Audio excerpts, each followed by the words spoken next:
Hey everyone, quick thing to talk about before we kick it off here. YouTube has just pulled a classic YouTube and denied us monetization on the channel for reusing content without their permission or adding any educational value. In other words, we will not be getting paid for doing this podcast. This wasn't a big deal to me and Nine Rain. We don't like money. We hate money, actually. Unfortunately, our landlords have not evolved into this new way of thinking about monetary value, and they are still stuck in their barbaric ways of charging us to live where we live. So we actually decided to open up a Bankstandin Patreon. We're only going to have two tiers, a $5 and a $10. $5 you get early access to podcasts as well as bits and shorts and different things that we do on games. With the $10 Great Guy tier, we're planning on doing exclusive monthly podcasts for those who do it. At first they'll be shorter, but with enough support we'll eventually do full-blown exclusive podcasts for that tier. It's going to be at patreon.com/bankstandin. If you choose to support, that's awesome. If not, we still have a bunch of shit to say. So the first post on Patreon is going to be access to the uncut version of this podcast. We have about 40 minutes cut out of this episode. It's all going to be there, completely untouched by any editing on Patreon. So if you're interested, it'll be there to kick it off. But that's all I've got. Enjoy this wild-ass ride. General Sam is an absolute maniac. Love him to death. Enjoy the episode. What's the name of this production? Bankstandin. With an apostrophe at the end. What episode is this? 6. Bankstandin. Yes, it's a fucking 6. mark. Let's go. Yes. Let's do this. Wait, did you get that after we talked about what that was called? Like, what the hell that is? Or Yeah. Okay. By the way, I bought it and I don't know what it's called. Oh, you I have no idea. But we really do have to get going on this production because Tarkov awaits. All right. Yeah. I got some runs I got to do this afternoon before the daughter gets out of the fucking daycare. Was the last video you made a Tarkov video? No, I made a GTA RP video which fucking fell apart in production. Right. Oh, I'll have to go watch that. It's not worth it. It's not worth it. I remember you saying you didn't really like the GTA RP servers, like the 5M servers and stuff. Oh no, they're a shit show. Yeah. Absolutely shit show. Yeah, because like you'll get your legs broken, right? This is a specific incident that happened. I got my legs broken, right? I ran over. Legs are crumpled. The EMT shows up and they're like, oh my God, what happened? And I'm like, my fucking legs, they're linguini. The legs are shattered all the way down and I'm in agony. And then like they start working on it. They're like, I'll get you patched up, man. And all of a sudden, like in the text chat, it'll pop up, what they're like, I'm working on you. What do I find? And I go, my fucking legs are shattered. And the person like types it. They're like, well, you have to reply in text. And I'm like, do you understand that the fucking fun just got vacuumed out of the moment? Like the second I have to, so I just typed to him something completely other than legs. I was like, yeah, my left clavicle's cracked. Like, I don't know. Like the fact that you have to do text and voice RP just is totally not fun. Does it? I mean, is the actual system that the gameplay you have to do text to make it work? No, it's they just like need confirmation or something. Oh my God! Oh, Yeah. that's For our record. not Like, good. dude, I've had to ask less consent from sexual partners than I've had to ask in that fucking game. Yeah, It's the that dumbest sounds thing I've pretty ever bad. seen. You're like, I'm moving forward to touch your legs, and we will begin fixing them. You're Yeah. like, please, I It's want to the play the dumbest game. thing. It's so stupid. And it, like after I made that video, the owner of the server contacted me and was like, I think you need to go over the rule book a little bit more, and because you were not adhering to the rules at all. Wow. And I was like, maybe because they suck a lot. Yeah. Yeah. Is that just one of the standard like 5M servers? Like it's not one of the big Twitch ones? No, that's outside of 5M. I haven't been on 5M because they all require you to like this thing. There's been job interviews that I've had that require less background checking than this fucking server. But like a lot of those no pixel ones, they want to like, you have to do a psychological evaluation and stuff. And I just don't feel like going through all that. Yeah. They ask a whole lot of questions. That's so weird.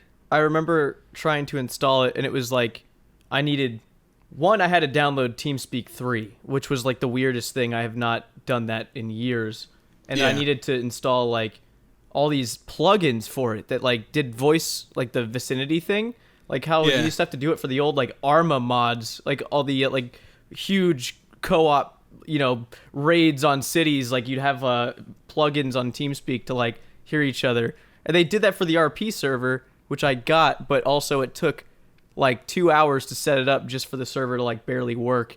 So I was like, okay, I don't know what I'm doing. This is a terrible experience. I left. So I don't know. You know what? And not to get into the macroeconomics of the situation, but the salary disparity between players is it's staggering. Like everybody acts like the U.S. has a problem with a shrinking middle class. Dude, the EMTs in that game make like leaps and bounds above what the fucking rest of us make. I've been sitting there breaking my back working in the mines with no. Wait, there's mines? Yeah, there's mines like that. You can go down there and drill for ore and stuff, and you can go work and do fishing. I'm sure there's like migrant farming you can do, and then the fucking police show up and they make like thousands of dollars an hour, and their salary is ridiculous, and it's disheartening, If more people were aware of the salary differences, there would be protests in that game more than there would be protests in real life. I think you're onto something. It's messed up. I am. I'm telling you. I'm creating my character right now. We're gonna fucking break this wide open. No, well, now that you said there's mining, I kind of want to create a character because me and Niner intend to just whatever game has mining at all. That's the first thing we're doing. The only thing we do. We did what was it? It was We did Charborg's Roblox thing. Red Dead. We played a Red Dead Redemption map in Roblox with Charborg. Yeah. And you can mine in that game to make money. It's the most goddamn addicting thing I've ever done. For like 2 it's hours, actually a dude. really fun map to just screw around with your friends. It was a great time. So you've met Charborg? Yeah. Yeah. Do you get along with him? Yeah, I like him. Yeah, he's a pretty cool guy, right? Yeah. Speaking of he which, he was podcast number 2, I think. Yeah. But Yeah. I played He a was couple pretty games. early on with me too. I had him on. I think like the second guest, yeah. maybe the third. Yeah, And, wait. There was something about you ruining other people's podcasts. Is that? As Yeah, the that's first the guest. thing. As the That's- first Are we guest. done? Yeah, Are we doomed? you didn't have me as the first guest, so I didn't come whipped out with the big guns. But like Okay. usually, I try to like, I both try to set the bar pretty high on absurdity level, and then also try to like fuck it over a little bit. Yeah. Okay. Well, we're 7 in, so feel free. Yeah. I feel like that's a good run. No, yeah, 7 I in. didn't I think think we'd make it this far. Is this I 6 or missed 7, that dude? opportunity. I feel Oh like wait, no, it is 6. This is Dude, 6. I don't fucking know. I put 6 on the clapper, so it's 6 Okay, now. it's You're 6. gonna have to 6. delete the other one if you do have 7. let's change the Yeah. title. 7 came before 6, if it is. Yeah. But I'm pretty sure this is 6. That's crazy. This Yeah. how- Also, real quick, Yeah. before we get diving in deep, I feel like Jimmy's gonna want to take credit for this podcast happening because like, oh, Jimmy knows you. He did the whole mic bit. Now he's like, this is I did this. I'll give it. When I'll I give it first to you. started talking, when I first started talking to Jimmy, he didn't know who you were. Yeah. I was That's like, Oh, true. really? Yeah, That's true. I was like, dude, you have to watch some General Sam videos and then copy his style completely. Hey, That part I and- came up with and- on my own. I decided here to we copy are. you on my own. Dude, that's the heart and soul of YouTube is just stealing other people's ideas. yeah. So That's really, the seriously. Yeah. Whenever someone goes hard in the comments, they're like, "You fucking copied so and so." I'm like, the list of people I copied in this video is like 11 or 12 people long, at Yeah. least. Like what? And Nah, that's only like I'm consciously copying these people. I took this bit like straight out of some other video that I liked. yeah, and if it's good enough, if it's funny enough, then they won't comment that. You know what I mean? Like I've Yeah, been stealing shit from other people since like the day I was born until you develop your own thing, which only in the end ends up being an amalgamation of stolen shit. Like that's Yeah. all it is. Yeah. You're just going from one kitchen to another stealing shit till you got your own casserole. But in the end it's still just stolen. That's it. It's true. Yeah. Dude, speaking of that, I made a video. Sam, I don't know if you saw it pop up. I don't know if you're even subscribed to me, man. But look, I made this video based off of questions that you would ask me when we played together. And it was, why are you playing RuneScape in 2020? So I made a video. I saw a guy, he DM'd me about it, and he was like, okay, like as if he had cracked the case. You know, he's like, by the way, there's this guy that is not only copying you, but he has you in the video. Did you know this? I was like, well, yeah, I'm in the video. Yeah. I fucking know it. You know? Yeah, because I put the snippets of us playing and you asking, or you saying that you've never played RuneScape before, and I put that in, and then people were still in the comments like, this really reminds me of like General Sam, dude. Like, what you're doing here. And I'm like, it's like 3 minutes into the video where I put that in. Did you not get 3 minutes in before you like commented something about that? Like, I don't know. Not only does this guy remand me of General Sam, but I could have swore I heard him. You know, like, he's even mimicking his voice. Like him. Yeah. Man. So who did you said you stole it from Tim and Eric? Is that what you said? Yeah, I saw like they have like these outrageous green screen segments I always thought were fucking hilarious. And then now I think one of the nicest things anybody's ever said to me was they were like, dude, this guy's just a Nakey Jakey clone, right? And at the time I'd never heard of Nakey Jakey, and I go and look at his channel and I was like, God, I fucking wish I was Nakey Jakey. That guy's fucking funny as hell. He's so funny, dude. He sits on like I think I saw a video of him. He's sitting on one of those like bouncy, huge ass exercise balls. Yeah. Am I thinking of the right guy? Yep. And he's doing like green screen stuff. Yeah. Yeah, that guy's funny as hell. I wish I had copied him. It was a whole lot funnier than Tim and Eric. They're the ultimate in hit and miss comedy. They fucking suck half the time. Yeah. But Nakey Jakey's funny. There's a couple other people out there that do a lot of green screen stuff. But ultimately, did I fuck up framing or anything? No, I'm still good. Okay. Ultimately, I just started doing it because it's a good way of adding narration and then it not be like completely centered on whatever game I'm playing. Yeah. I was gonna bring that up because you swung it in a good way, dude. Because I find myself in that situation often when putting together a video, where I'm like trying to get shots to match what I'm hearing. Can you still hear me? Is he even there? No, I just got okay. You guys fucking bored the shit out of me. I just gone. No, I'm trying to get my headphone cord longer so I don't have to sit like I want to be comfortable on this little couch. You're all erect and you want to, slide into it a little. Yeah, there we go. Yeah. Carry on. What were you saying? What was that saying? Oh, yeah, no. I found myself in that situation because now I'm like hunting for clips or trying to string together something to put on screen where I'm saying the things I want to say. Yeah. And I'm like, I wish I could just be on screen talking. Yeah, it's a whole lot easier. Yeah. Especially if you like suck at like a lot of there's a certain skill to while you're recording a video to like make a narrative, and you're like, in the future I'm going to want to be able to take a bit where this happens, and I have the luxury of just literally freeze framing and then walking on the screen and going, this is significant because God damn it, and it's so good because you're not, there's movement on screen, you're not looking at a freeze frame, but you get that bit across. Yeah. Oh, and I especially love it where like I will pause and I'll be like, all right, you see this here? Yep. This is a fatal error.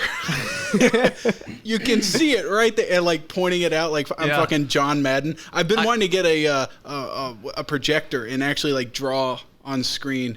I thought that would be funny, or like a like a little touchpad thing and like circle stuff. Oh, dude, to be able to do it live, so you. Yeah, like because I don't know how. I'm not a good like editor. I can like cut stuff together, but I don't know like.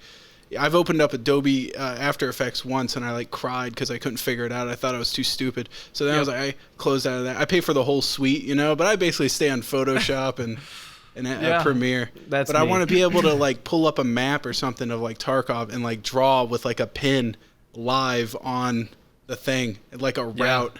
Like this is how you do it. That would be so great. Do you guys know Pestily? Mm-mm. No. Oh my God, dude! If you're into Tarkov, that's the man. That's daddy.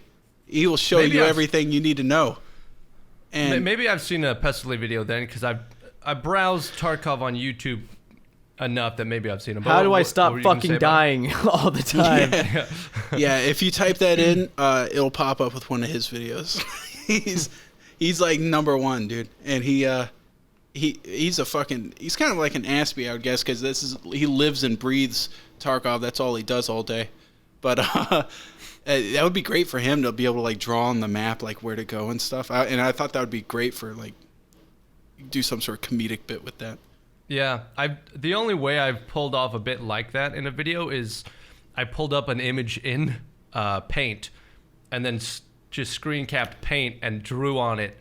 Yeah. And that shitty old it's a shitty, stupid looking program, so that was funny. But you can't have yourself on screen trying to pull that off with that would be cool to like you're drawing and the stuff's popping up. There's a certain organicness to handwriting that you can't capture with a fucking mouse. Yeah. You know, drawing it with a mouse. Yeah. Yeah, I think I've gone into After Effects once with all of the by release series so far for episode 12, and there's a portion in there where I literally just got bored and wanted to do something in After Effects. So I don't know. I know I've heard Sam talk about this guy. I don't know, Nine Rain, have you heard of Frankie on PC in 1080p? He made like this old Arma 2 DayZ series, and it was popular, and every time he went somewhere in this huge ass map, he would like cut to this little like walking animation of him like trailing through the map getting somewhere and then cutting back to gameplay.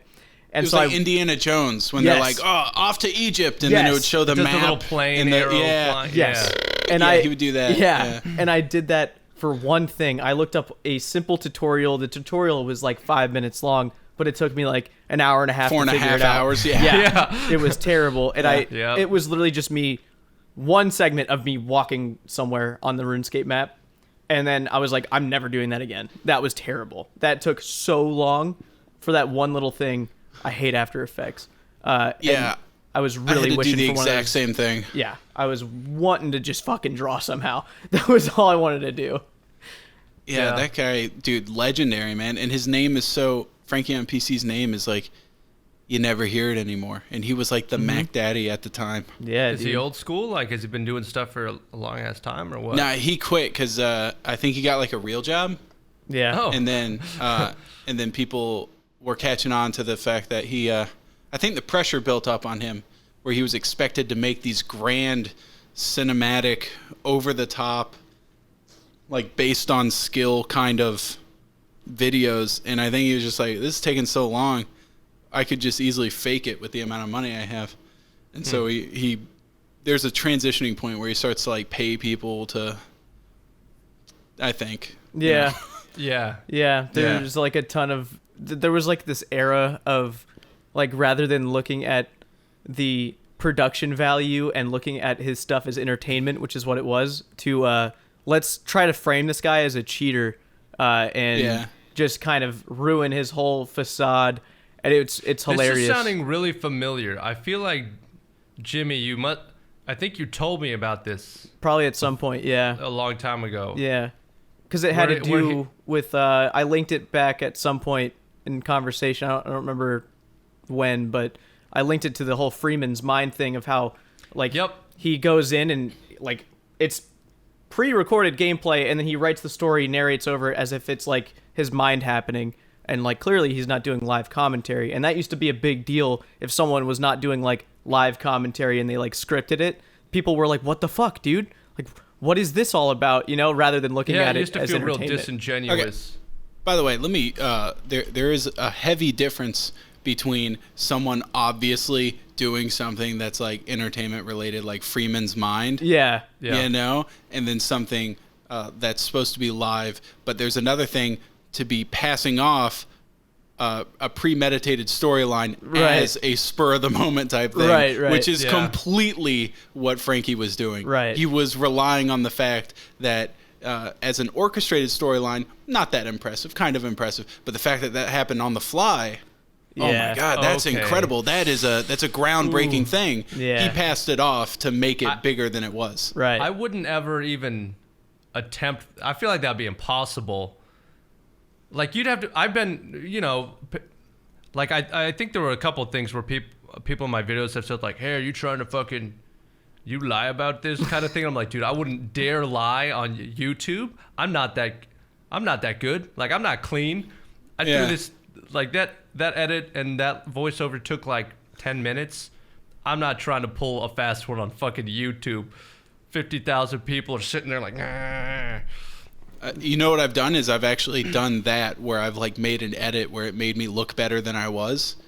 Yeah. And then after the fact, I very cleanly showed me making that edit.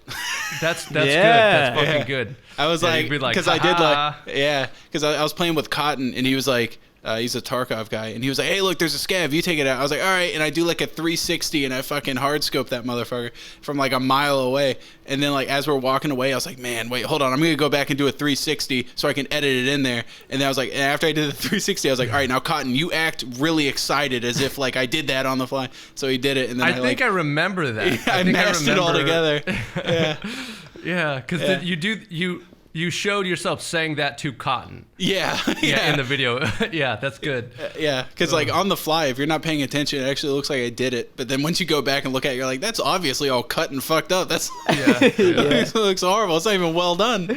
Yeah, dude, it's the rule of it's the same thing that I like to call these kind of things like the rule of South Park in terms of like, you can do something very wrong, say something very wrong and offensive, as long as you nonchalantly acknowledge the fact that it's very offensive. As long as you understand it is and let people know. Like, you could say the most fucked up thing, but as long as you have somebody in the video or yourself or like character saying like, what the fuck is wrong with you? Like, that's really fucked up of you. Like, you can't do that. You're fine. Yeah. You could totally do whatever you want. And that's same deal. You showed yourself editing it. Like, that's all right. I guess that's, now that you say that, that's kind of like along the same lines of all the horrible shit that Aqua says, you know? I hear about that. He never says it like on his streams or on his videos, but man, if you listen to my secondhand stories of him, he is just a monster, a vile creature, you know? Yeah, a lot of first-hand accounts with any tweet you've ever had. That's all I see is these bad things Aqua does. So he's a bad guy. I know. He's a horrible guy, man, and I really don't condone his behavior. Yeah. But you know, it's through those tweets that I guess if you're a sicko, you might get some sort of humor out of it. Yeah. In fact, by bringing it up on this podcast, we're actually enabling him to be able to say such terrible things to get away with it. Yeah. You know, we're the guys saying that this is wrong, and he's like, it is wrong. And then he'll go and he'll say another thing. We're like, you can't do this, Aqua. And he's like, I can't do this. Yeah. Aqua, no. You know, there was someone on Twitter that was like complaining about my Discord. It was a lady. She was complaining about my Discord, and then she was complaining that like my content is apparently she called it dog whistling. That's what it was. She was like, his content has something about dog whistling, and it's there to stoke some sort of like tension or something like that. And I like looked it up on Google because, you know, I'm not an educated smart guy. I was gonna ask. I would love a definition here. Yeah, and like dog whistling is where like you have like a subliminal message that like the main thing just seems you know, innocuous, but then deep within there's a secondary meaning for like fringe hate groups, you know. And I read it, and then I asked her, I was like, I think you think that I am smarter than I really am, because you act like I'm some fucking like Orson Welles, like creating this fucking weird subtext that only white supremacists are gonna get. I'm like, I wish I could do that shit, because then that means I would be smart and not. Yep. It's like the lady. If I had to sacrifice and become a white supremacist in order to be that smart, I'd probably do it, to be honest. But I'm just stupid old me that's not a white supremacist. Hopefully. It's like that lady that video that went viral like years ago of her like flipping the Monster can upside down. It was like, it's Satan. It's a cross. Like, you see that upside down cross right there? Yeah. Like analyzing an energy drink can. Monster's just like, man, we just like being fucking hyper, man. Like, we love that shit. Like, that's all they did. Yeah, I feel like that's the best defense against most conspiracy-like theories. You're like, dude, people aren't that smart, and they're not trying that hard. Yeah. Like, the amount of effort it would take to pull something like that off, I'm like, dude, I don't think they're doing it. They're not even doing their job that well. They're not doing other jobs on top of that job and pulling it off. Yeah. Yeah. Like, there's no fucking way. You know, the Although I think she was onto something with your videos, to be honest. What do you mean? There's clearly some dog whistling going on. You think? Yeah, major dog whistler. I don't know what that means. Like, I still don't. Man, you know exactly what it means. No, I jest. I think it's because it's a weird complaint to pull on someone who's being funny, because that's kind of the point of humor, is to pull things that you normally can't talk about or don't talk about and laugh at it. And the lady's like, you can't say these things. I'm like, this is the only time you can say these things. Yeah. I'm being funny and I'm not taking it seriously. Well, that's like that. Remember that Steven Crowder guy? Yeah. Yeah, he's that fucking asshole that would go to fucking college campuses and go like, I believe this. Debate me, change my mind. Yeah, what a fucking asshole. Only a fucking jackass would be like, fucking, anybody that debates anybody is a fucking loser. But he, this fucking guy, like, when he got in trouble for saying everything he was saying with complete conviction, he was like, no, it's comedy. I was like, that's weird, because ain't nobody fucking laughing. Yeah. You hear that? Maybe, Nobody's laughing. Yeah. Yeah. Maybe it's bad comedy, but no, and there's nothing worse than political comedy. Ugh. I don't go there. No. Yeah. You'd have to be too good. I think like Dave Chappelle can pull out political comedy. That's about it. I don't think he touches on social issues, but I don't think he ever touches on politics. Fair. Yeah. It's never like policy or politics. Huh. Yeah. Good move. Like, really. He touched on that whole Bill Clinton getting blown by Monica Lewinsky thing, which I thought was hilarious. Yeah. But that's already a funny concept. You could just explain that to someone who didn't know who these people were, and they'd be like, "Oh shit, that's pretty good." You could take him out of public office and make him like anything else, really. Just a regional manager to a Target. It would still be funny, you know. Yeah. But Dave Chappelle's probably the funniest fucking guy in the world. He can make anything funny. Yeah, to be honest. Yeah, big agree. That's why I hate SNL, dude. It's all politics. SNL. That's why you hate SNL. I mean, they have funny stuff still, but I mean, it's like they put politics into everything, even if it has nothing to do with politics now, and it really sucks. I don't know. I was even looking back on like older clips of SNL, and not older clips. Like if you look at old highlights, of course you're gonna get good stuff. But just watching an old episode, and I'm talking like one from the 80s. And then there's some from the 90s and stuff. And I think we forget that 90% of every SNL episode is just shit with some sprinkled chuckles in between. Like it was always this bad, we're just remembering it fondly. All you remember is the good bits, you know? Yeah, maybe that's it. Every year there's a really good one. But and it just depends on the quality of writers they have, you know? And the quality they got some bad ones, man. Every once in a while they get a real bad batch of writers, and I think right now they're at the worst. Yeah. You know. Well, anytime there's a good writer, they go off and do literally anything else to be funny. Like they don't stick around to SNL. Like that's where people get started is SNL, and if you make it, and you fucking leave. You go actually be funny where it matters, I guess. That's a good point. It's like a stepping stone. Right. So they're like, he's funny, get him out of here. Yeah. Yeah. Go fly, baby bird. Yeah. Oh man, my favorite is like all those the late night show hosts, like what's the guy from South Africa? I forget his name. Trevor Noah? Say what? Is it Trevor Noah? Yeah, Trevor Noah. Holy dog shit. That is the least funny guy. He is really unfunny. He's horrible. He's really unfunny. Ever since the quarantine thing happened, he's been like doing it at his house. He's basically been making just YouTube videos now. And it's really startling. I saw someone tweet, they were like, ever since this quarantine thing happened, it's been very apparent that YouTubers are much better at doing their jobs than they are. Yeah, because you have all these big industry guys trying to make a YouTube video, and you're like, oh, maybe don't, dude. Just write it out. Take the break. Spend time with your family, but it's not. If they don't have that captive audience with the big sign flashing at them saying, laugh, fucker, laugh. Yeah. It really takes a lot of the punch out of everything Trevor Noah's ever said. Yeah. It's true. Shows us how fucking good we are. Yeah, honestly.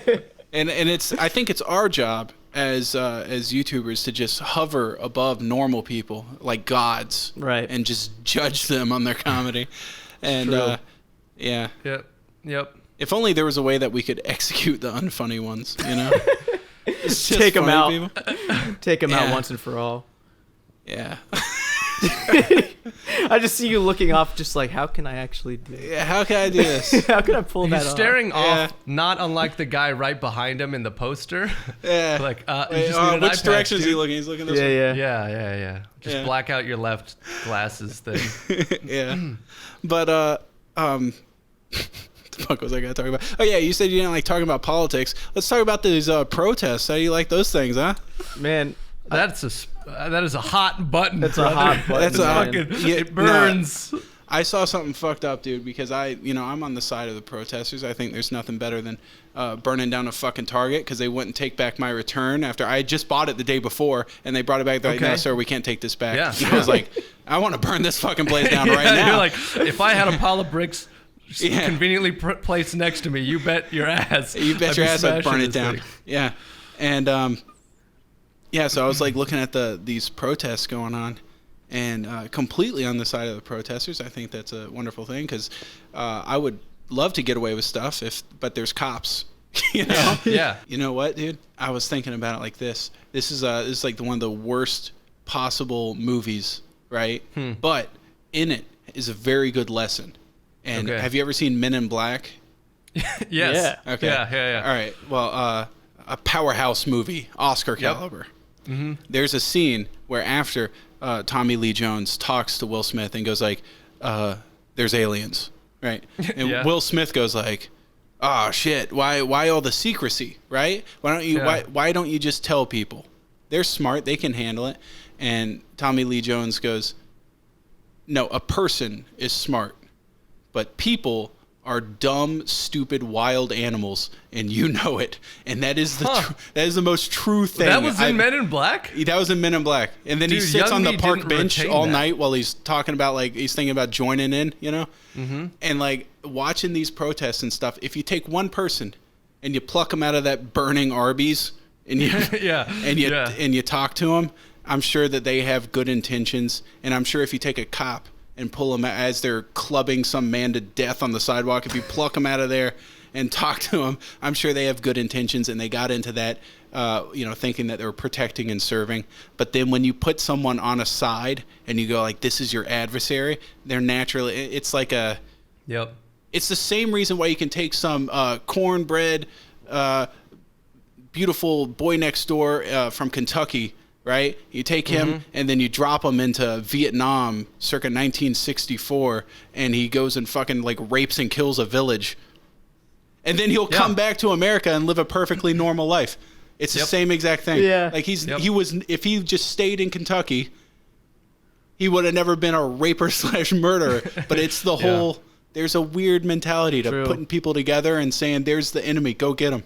Yeah. I think that's been my least favorite part of all of it is everyone just joining a team. Yeah.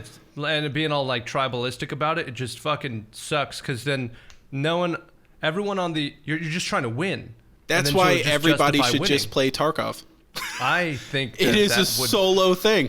We just need more better games and people will be like, fuck it. I'm gonna fucking play this game. Yeah. You know? And then again, actually, now that I'm thinking about it, I've seen more cases of arson in Minecraft than I've seen in real life. That place That's fair. What part of the world are you in, Sam? I'm in Florida. Oh, okay. Is anything happening in Florida? They have protests down at the Capitol. And, I would join in and everything. But, there's a pandemic. Yeah, that's the other crazy thing. That I think these people are forgetting about. That's the other crazy thing is like, what happened to the whole COVID thing? Yeah. Like you couldn't fucking look at someone within 5 feet and then everybody's just like, we're linking arms, we're marching. You're like, I don't know if that's... Yeah, I'm good. You can keep your fucking virus-ridden body away from me. I ain't fucking standing in a crowd with you. How long has it been since the protest started? Like a week? I think it's been like 4 days or something like that. Okay, and the latency period is about 2 weeks for COVID. Yeah. So that gives us about 10 days of protest left. Yeah. Before they're bedridden. And then they're done. Like, I'm pretty sure everyone will just have to stay home at that point. Call me crazy, but I feel like more viruses should be like Ebola, In what way? Well, I mean, you get it, and in like 6 hours, you're shitting your intestines out, so you like go lay down in a bed, Yeah, Ebola really plays fair in No that one's regard. no one's going to the international airport with fucking puking their lungs out, and they're like, you got asshole bleeding. You're not fucking. You're not gonna be like, man, this is a great time to take that fucking 15-hour flight to Tokyo. No, nobody's doing that shit. Yeah. Yeah, I had a friend send me really cheap flights, like at the beginning of the whole COVID thing, be like, dude, we could go here for $50. I'm like, a plane? Yeah. I feel sick getting off a plane after breathing people air for 3 hours on a normal flight. I come out of a plane and I'm like, oh, I gotta lie down. COVID plane? Are you kidding me? COVID plane. Not dude. interested. Yeah, I had this huge thing planned for like my 1 million, like reaching 1 million subs. I was gonna bring me and my best friends hiking up in the woods, right? And and I was gonna kill him. No, we were just gonna hike, and I had like all this stuff prepped, and then the COVID thing hit, and now I don't know when we're gonna do it. Did you hit a mill? No, not yet, but I'm close. I was like so pumped to hit it, and then my channel died, which really put a crimp in my schedule. How close are you? I'm like 40,000 away. I'm there almost. You're like 30,000, man. You're 969 right now. I just looked it up. Oh, really? Yeah. 69 is the sex number. It is the sex number, man. That's awesome. That's so cool. Yeah, I don't like doing it though because you feel like you're gonna suffocate with a woman's ass on your face like that. Yeah. Yeah, I have this friend that like he really cuts through the shit on that. I have actually stopped recording with him because of that. Because like I'll be saying something and it'll be obvious like subtextual meaning, right? Yeah. And then like especially like a sexual what's that called? Double entendre, right? Isn't that what it's called? Yeah. And then at the end he'll be like boobies. I'm like, yeah. That's what we're getting at. Yep. Hey. Yeah. It was like boobies. Thank you, man. Yes. Hit the nail. He's not a native English speaker though, so that's the. So he's like really deciphering genuinely asking for clarification. He's like, please, we're talking about boobies. I'm really lost here. Are you talking about the boobies? What accent was that? What's this guy's name? He's from the Netherlands. Oh yeah, that was decent. That was pretty. Yeah, he's like very sing-song, very he's got a fucking bicycle with a basket on the front. Yeah, they are. Probably lives in a windmill or something. Yeah, see, people from the Netherlands are both sing-songy, bicycle basket wielding kind of people, but they're also like the other half of their sense of humor is like they'll just say really blunt, horrible shit, and then nobody will laugh about it, and they're like, "No, that was a joke," and you're like, "Does it sound like a joke?" Yeah. Like they have this like really blunt sarcasm to kind of like offset their basket wielding, bike riding, sing-songy kind clogs. of nature. Yeah, they're wooden clogs. Yeah. It's the wooden part of the clogs, not the silly, funny part of you're wearing clogs. Yeah. Dude, Sam, since none of your friends are going to see this podcast, which one's your favorite to record with, and which one's your least favorite? Of all my friends? Yeah. Or all like YouTube friends or friends? Like the guys that like you normally like hop in and play like Tarkov with. Okay, my most favorite to record with is Brian probably because I have a friend Brian, funniest guy. Yeah, everybody has that one friend that should have a YouTube channel. Mm-hmm. I know. I immediately had someone in mind. Yeah, and then but they're too fucking lazy, and so they don't have a YouTube channel. That's exactly why he doesn't have one. I'm like, dude, you're fucking just record it and don't even edit it, man. Yeah. Just put it online. He's like, yeah, I should. Yeah, I should. Like, yeah, you should. No, I had this friend that like Brian. I reached 50,000 subs, and he kept saying he was gonna make one. He was gonna make a YouTube channel, and then he's like, I should really start uploading. And I was like, dude, when I hit 50,000. You're stupid if you don't, because like I've done the hard part. I could make your channel have a built-in audience. The beginning always sucks. I could make it have a built-in audience. And he's like, okay, I will. And then 100,000 subs. I'm like, nah, you really got to. And now like every milestone has reached. I could get him X amount of subs like that, like his. Because it's not like, Jimmy, when I did my video with you, it did not translate well because all you do is RuneScape shit, and all the people that watch my videos aren't autistic, so they don't play that shit. So then... I think they are just not the same autism, way. To be fair. But Brian is like when Stephen Colbert left and made the Colbert Report, Yeah. You know, like it's Yeah. There was a lot of everybody on my channel already likes him. Right. A lot of people have subbed because of him. Yeah. And he's too busy fucking. He just sits there and watches Dragon Ball Z all day and fucking Pokemon and shit. He's just he's weird.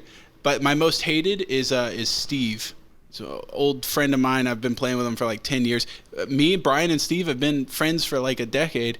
And Steve, at some point, so me and Brian are kind of mean, right? Mm-hmm.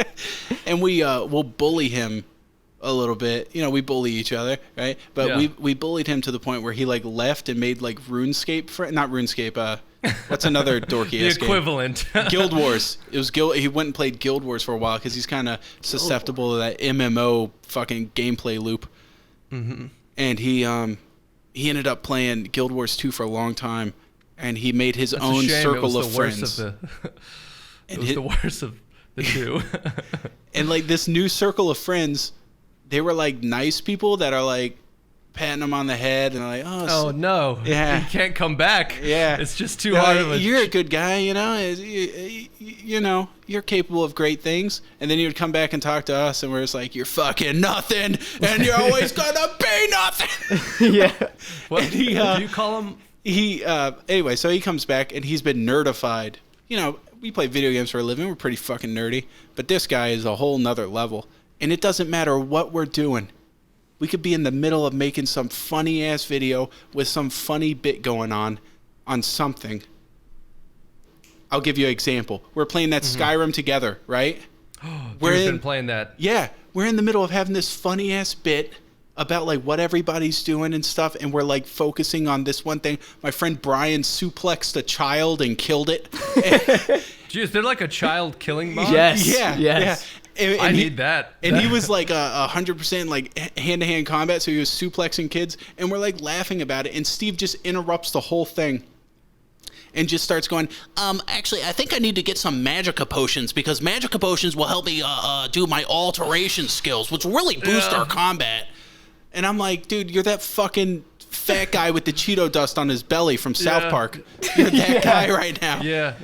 So the fucking guy, the big fat dude is like this, like playing the shit, and like flicks a chip off his shoulder while he's playing. Yeah. Yeah. He's unironically doing a bit about himself. And exactly. You're like, brother. But the second he starts that shit, it's just dead silence. Like after he does it, and we're just like, dude, read the fucking room. Yeah. Do you call him Brian and Steve in the videos? Yeah. They have different they have different names, but oh shit, some shit just fell off my desk and it's hanging precariously by the cords. What? I hope those cords don't come unplugged, because that's a very expensive piece of equipment about to hit the ground. Like a cloud lifter or something? Some $200 little box just dangling? That's exactly what it is. Yeah. It's a headphone amp. Do you need to handle that? Or I like living life on the edge. I was gonna say it's kind of quite literally up on the edge. Yeah. I like living life dangling by a 3.5 millimeter jack. That's what I like. Yeah. I don't know. Especially an old one that just kind of comes out like it's all flaccid and stuff. Oh god, my fucking hip. Oh my god. Dude, you have that Rode mixer, don't you? Is it like a touchscreen mixer thing? The Rodecaster? Rodecaster. Procaster or something? Yeah. Dude, that thing is awesome. It is pretty cool. You know what? It was so cool that I ended up buying two. Well, I got one for free from the guy, and then I bought a second one because I felt bad like hitting him up for a second one. Yeah. And, nice. He, they come with like these like whiteboard diagrams of the front, and so you can like write in what each of your buttons do, so you can hit a button and it'll play a sound or whatever. It's a pretty cool piece of equipment, man. Oh, like you're actually writing on it? Huh? With your little marker? Yeah, not on the actual Procaster. They have like these little templates that you put on your desk that'll have, so you can remember what each button does. It's pretty sick. That's cool. Yeah, it's pretty sick. Damn. Yeah, I need to get some cool stuff.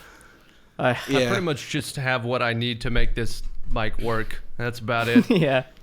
Dude, you'll realize like after you buy stuff, you'll realize you don't need it.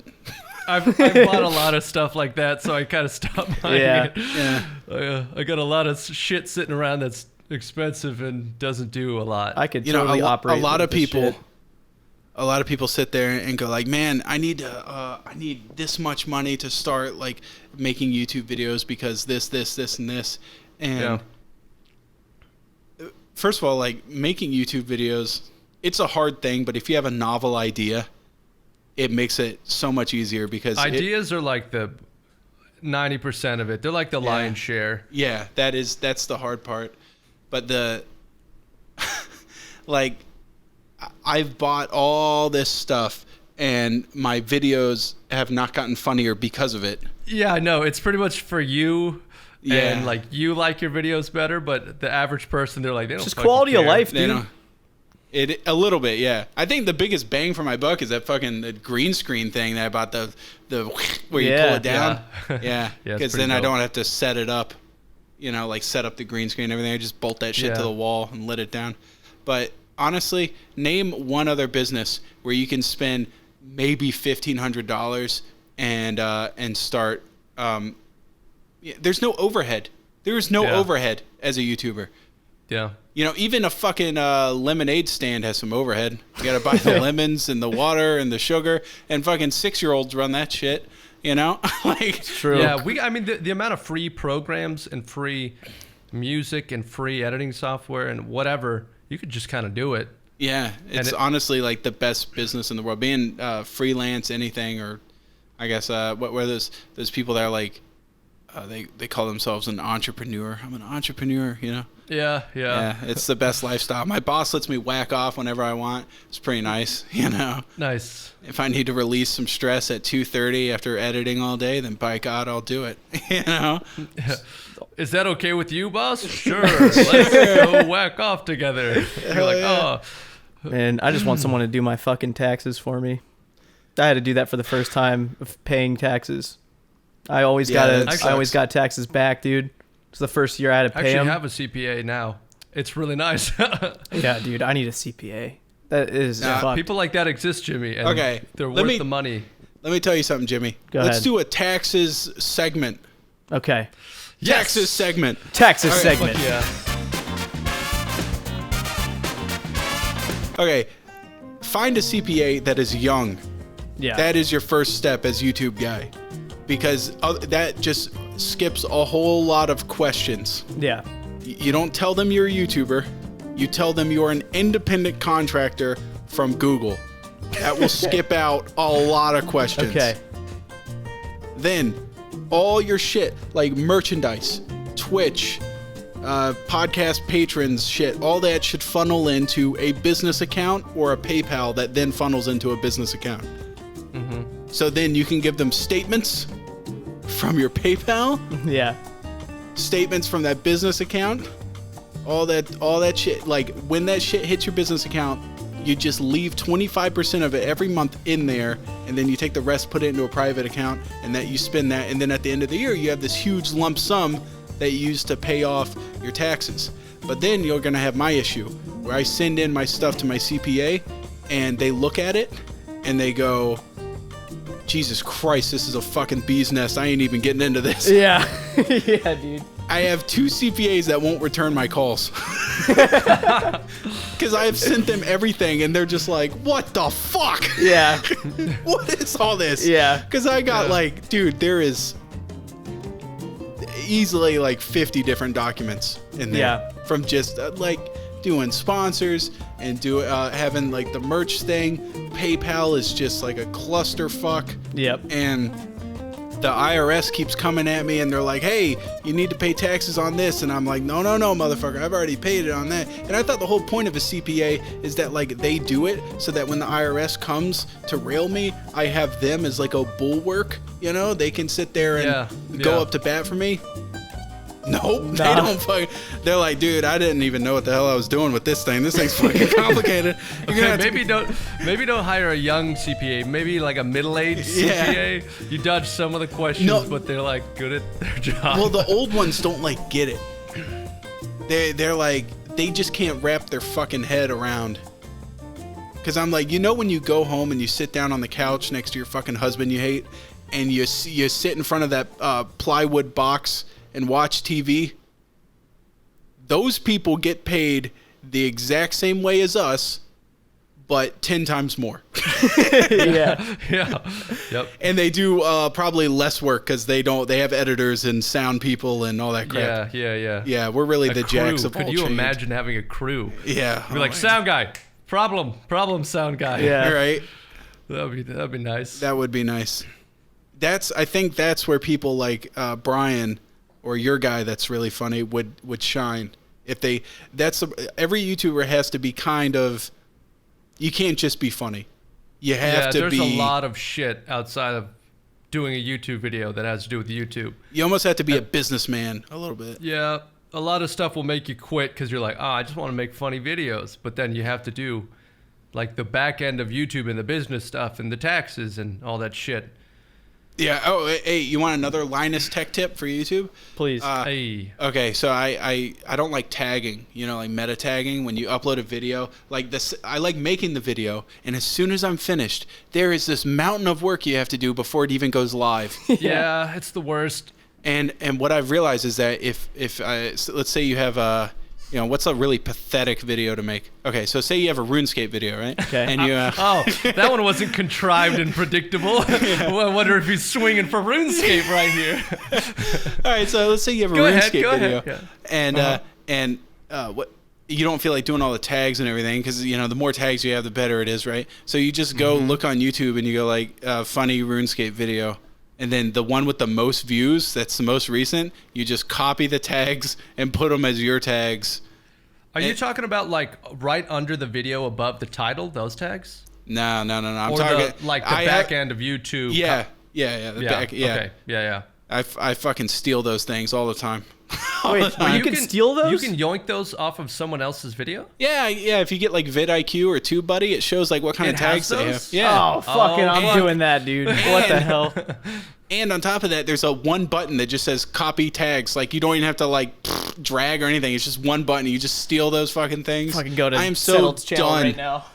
I fucking copy their tags. I put it in my tags, and then I remove their name and put in General Sam. Done. I'm about to go Every time. hit the notification bell for a couple channels. I'm about to metadata Yeah. all over they ass. And what's great is like if everybody starts doing it, then there will be no new tags, and everybody's just gonna have the same homogenous lump of the same 20 tags over and over. Yeah, again. we'll break the system. How long you been doing YouTube full time? Remember you told me, I don't remember. Let's see. I made my new channel in 2013, and then I had a job for a while for like 3 years or something. Yeah. And then like 2017, I think, I quit my job and I started doing it full time. And then, and now here I am. How big were you back in 2017 when you quit the other job? Probably like 300, 400,000 subs. I've been a real slow growth. Not very fast at all. Only recently, only at like the end of last year, I got like 60,000, 70,000 subs in 1 month. Was it like, was it a certain video? Because I know that is for a lot of people. Yeah, I had made already a back catalog of Tarkov videos that nobody liked. Not a single fucking person liked those things, except for me. I love Tarkov, but it just wasn't there yet. And then they came out with the new update. Well, at the time, the new update where they added the hideout and they added like all that garbage that you had to sift through had a point, Yeah. So there was more than just hunting down other Russians and killing them. Yeah, because if there's no like progression, you're just like, kind of burn out. Yeah, and that was like that was when that game came into its own, and that's when it became hugely popular, right? Wait, you blew up with Tarkov? Yeah. Like your Tarkov videos kind of. Well, that I had like this whole Chad and Rat thing that I made on Tarkov, and then at the same time, I made a video where I was like eating the cum out of gushers. Those little gushers. The gusher cum, yeah. I think I watched. And like those at the same time, just really was the gusher cum. Yeah, gusher cum in Tarkov, dude. No fucking way. Okay, because I haven't I've been watching your stuff for like. I don't know how the fuck long. Well, like even before you made some like Skyrim VR stuff, like it was pre that. Yeah. So I never looked at your subscriber numbers, so I didn't realize that you were still like 300K or so for a long ass time. Yeah. I don't know. I that fucking Skyrim VR video pissed me off because I was like, what? Skyrim was like the foundation of my channel, right? Mm-hmm. And like, imagine this, Jimmy. You go and you're making RuneScape videos, and you finally break away. You're free. Mm-hmm. You're beyond. You know, You've ran past the catcher in the rye. You know, you're out there wandering alone in the field. Whatever, pick up whatever rose you want and sniff it. Oh God! And yeah, it's a beautiful. Sun's beating on your face. Keep talking. And you can make whatever sandcastle you want, right? And so, and then, but a little bit of nostalgia hits you, and you're like, hey, I might make one little. This is years later, like 3 years later. I might make one little RuneScape video again. And it ends up getting like 3 million views. Like, fuck off. Like, come on.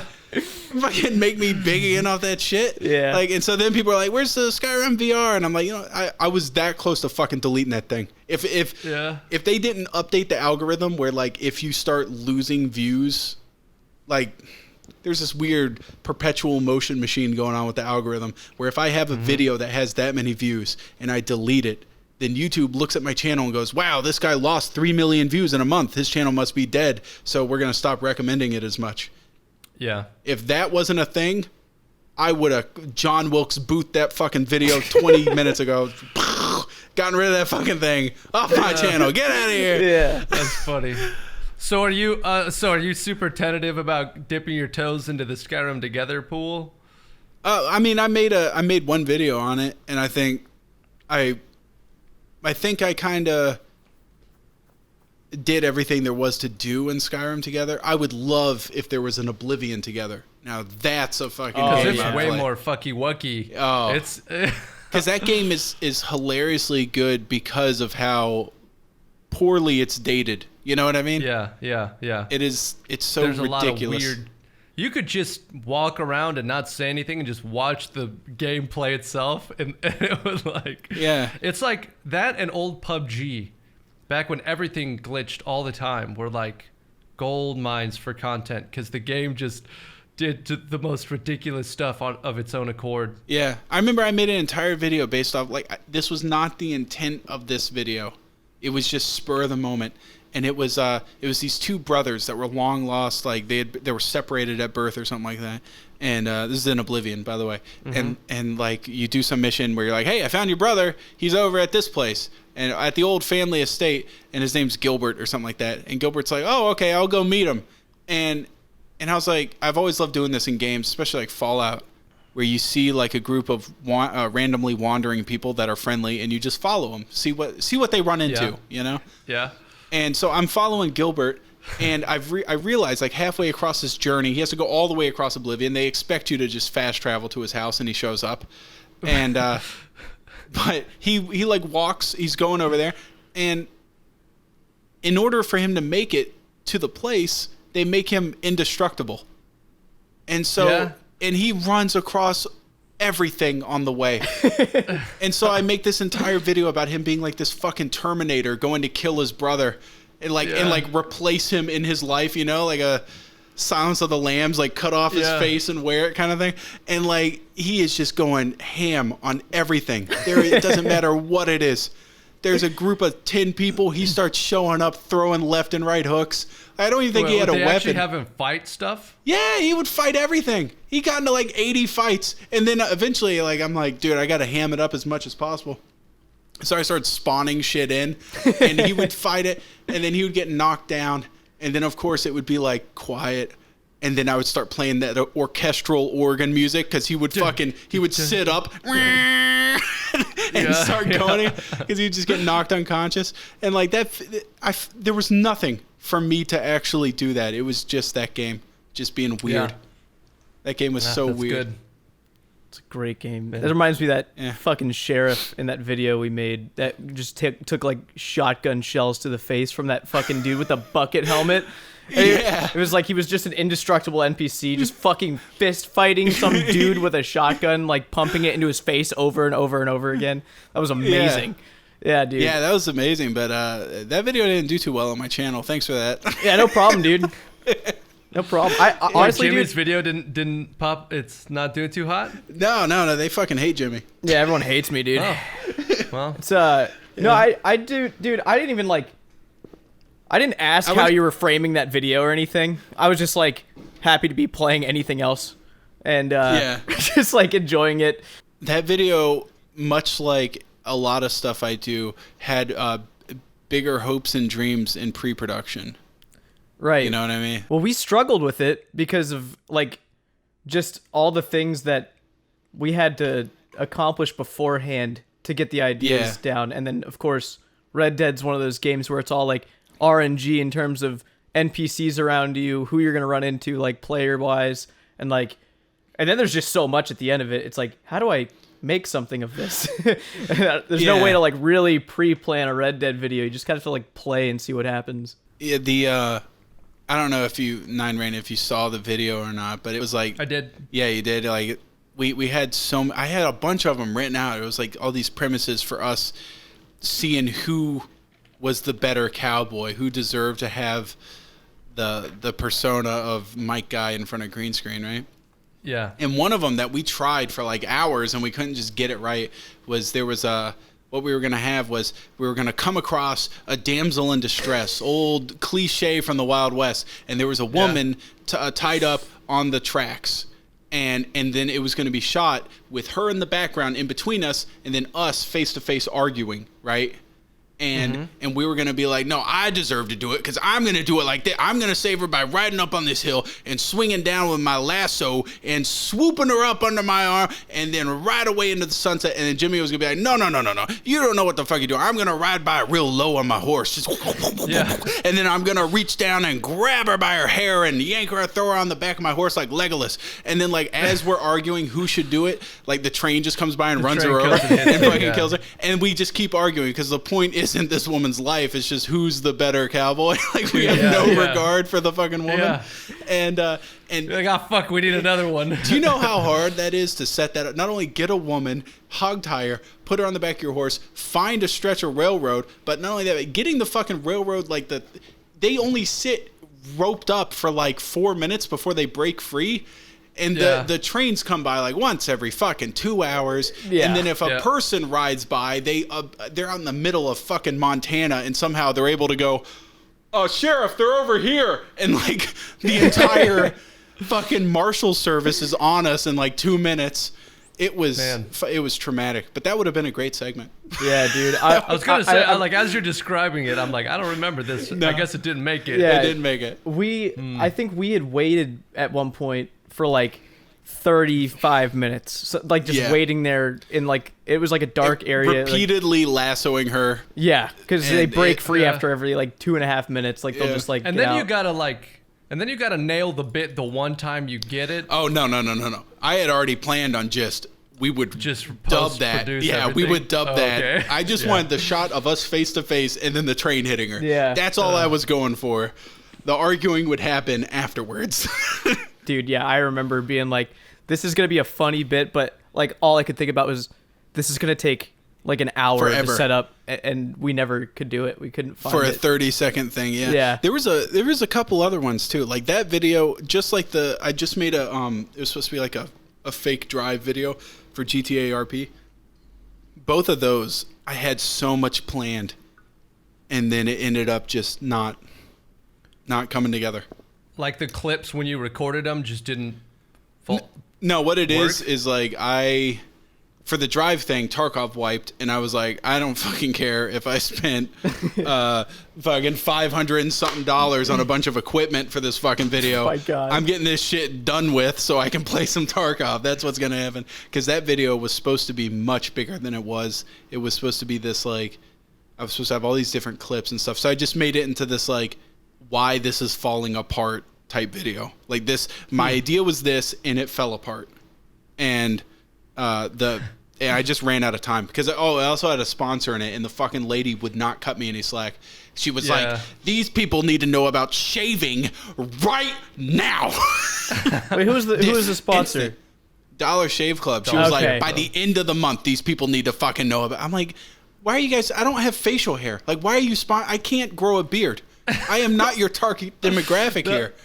Like, That's funny. yeah, but they, I don't know. She was barking at me, so I was like, fuck. So I posted on the last day of the month. I worked on it as long as I could.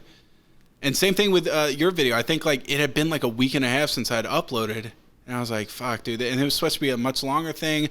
And then, I don't know. It was weird. There was a... Dude, it's so fucking hard to get a video out, like, even once every other week. If you're making good videos, I feel like I run out of creative juice. Like, I could just edit and throw something together. I could do the same video over and over, but you always feel like you have to beat the last one or do something new every video. Yeah. I always try to learn something new every video. And I've stopped doing that, but I had tried for a while. Like, I want to learn a new editing thing every video, and now I think more than anything I like writing new stuff every video. Like, I try to have like kind of a after I play. I like all the stuff that I actually get in game. I like it to be very organic, and then after the fact I string together a narrative, and I like writing for that. But that's pretty much what I do. Especially the more I've done it, it's more writing and more narration after the fact. Yeah. Like the video I'm currently working on, I edited the whole thing and then got all the clips lined up, and then I went back and I'm doing the narration to contextualize everything. And that's kind of the fun, creative part. Yeah. Like, Jimmy, we went into Red Dead with a pre-written like bullet point of like what we wanted to do. Yeah. And it really takes a lot of the organic funny out of it, you know? Right. Because we're like, okay, this is a segment where we're gonna fist fight. Yeah. Random people, that's what we're doing. So we had to make a fist fight funny. But if you go in and you're just like, hey, let's fist fight some people. Yeah. It's more especially organic. in a game like that, where like screwing around is half the magic. You're not screwing around if you have a plan. You're working. You're like, okay, let's nail this thing in an hour and a half. Yeah. There's a lot of YouTubers you can tell are going through they're painting by the numbers, you know? Yep. And it kills me on the inside. It kills me because they get a lot of money for it. I think that's what it is. It's jealousy, you know? Well, it's like when you see a YouTuber pull off not trying very hard and their video like kills it. Yeah. But as a YouTuber, you're like, that took no effort at all. Yeah. Fuck. How did they do that? Yeah. I think it's like being a musician and then you see Billie Eilish fucking whisper into a mic for 4 minutes. Oh, God, that would kill me. It's exactly like that, yeah. Yeah, we get it, bitch. You're wearing a fucking garbage bag as an outfit. All right. You're so quirky and relatable. So fucking weird. Ha ha. Okay. You know what's weird is I remember like everybody was so outraged over people like excited that she reached 18. And then I'm like, but nobody was saying shit when people had countdowns until Mary Kate and Olsen turned 18. Oh, God. I'm like, dude, those were the fucking kids. The kids from, was it Full House? Is that what they're from? Full House. Yeah. Yeah. Like, you knew them as 6-year-olds. Like, nobody knew Billie Eilish until she was fucking like 10 minutes from being 18. Like, that, you know? I watched a lot of, as a twin, me and my twin watched Mary Kate and Ashley back in the day. Yeah. You have a twin? Mm-hmm. Is he like paternal or wait? Well, not paternal twin. What was it? Identical? We don't know.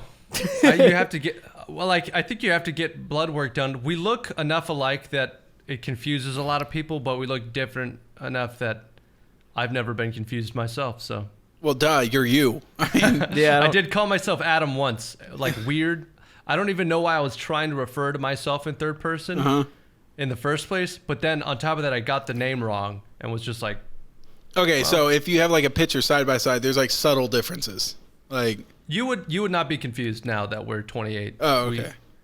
Some people, like, it's a psychological thing. Like, I've had friends, they didn't know we were twins and didn't struggle to tell us apart. And then when we told them we were twins, then they're just like, fuck. And then it was a problem. Yeah.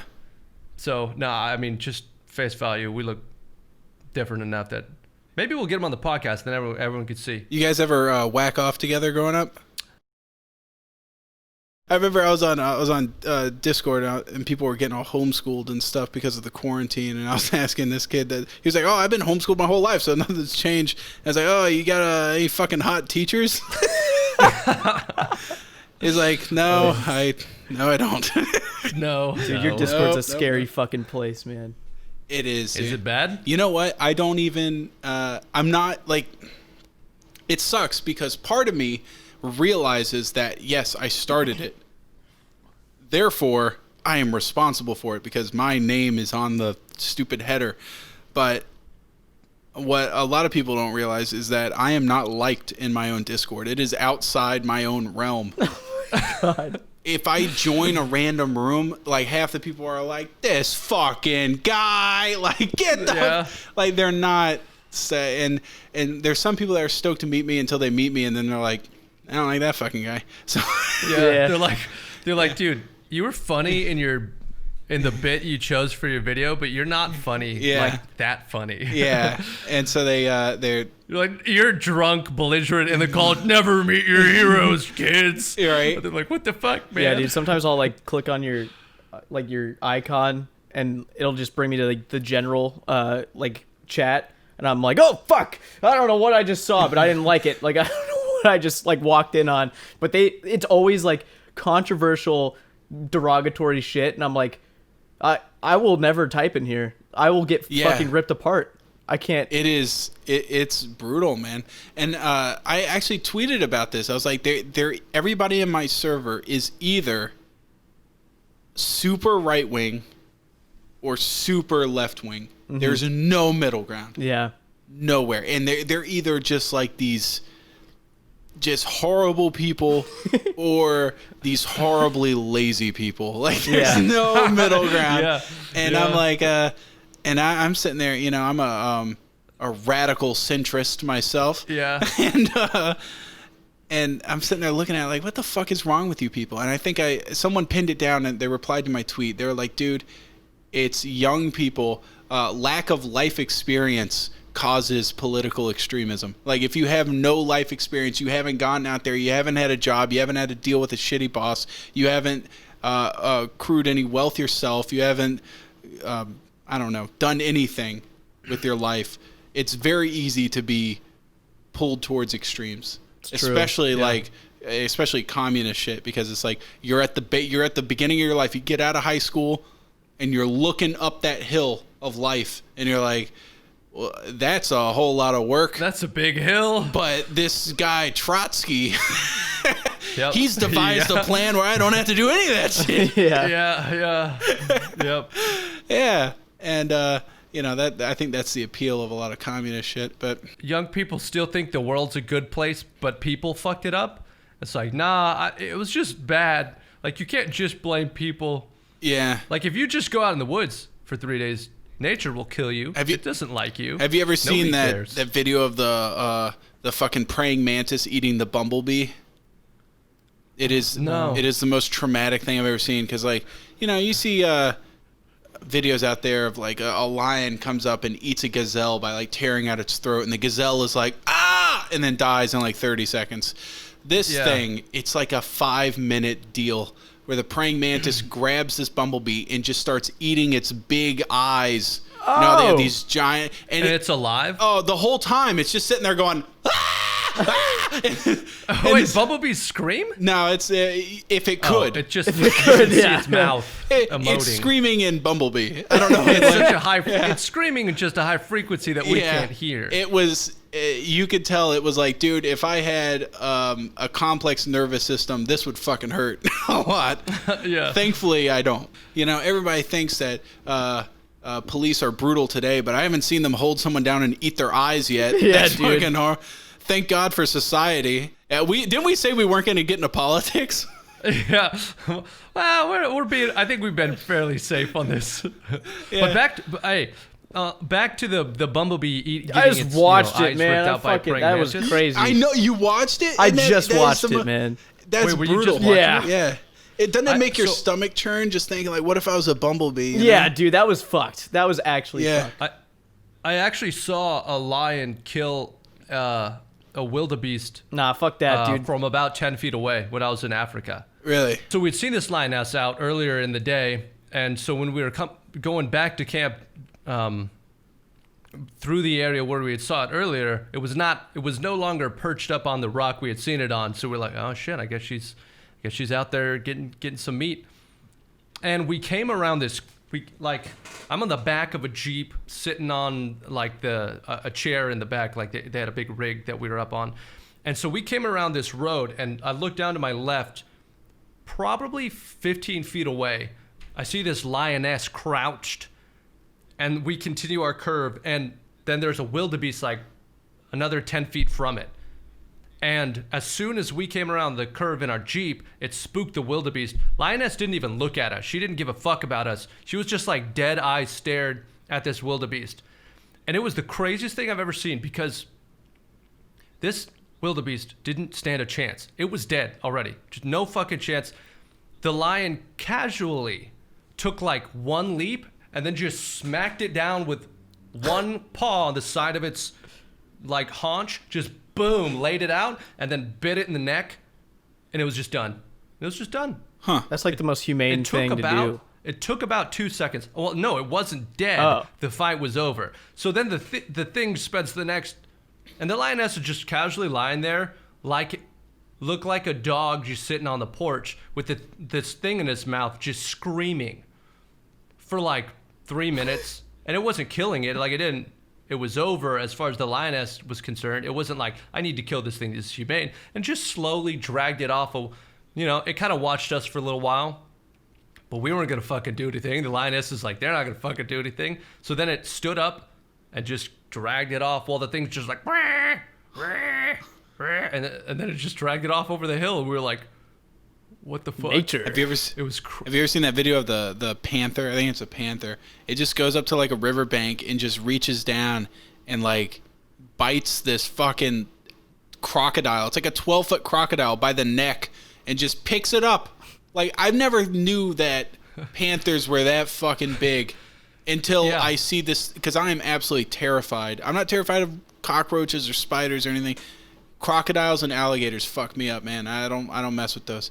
And this thing just like picks it up like it was a toy, and just picks it up, and and then walks like with it sideways, and so its legs are just out, like and it just walks away with this giant fucking crocodile like it was nothing. There's almost no point in preparing for like a lion coming to kick your ass, because it's going to do it, and it's not even going to break a sweat. And I'm sitting here thinking, listen to your story, which was a fantastic story.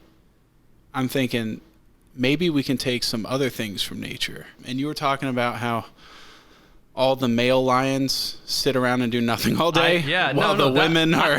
I did some thinking about that. I was like, that's some alpha energy. Yeah. I can sympathize with the feminist movement. Yeah.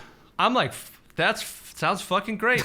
Take over the job market. Get out there and get your hustle, girl. That's what I told my wife. I was That's some lion energy right there. I was like, by the way, feel free to be a millionaire CEO. Get out there and it's 2020. Get out there and be somebody. Get that bread, honey. I got no problem with that. Hire and fire people at will. I don't give a fuck. Whatever you gotta do.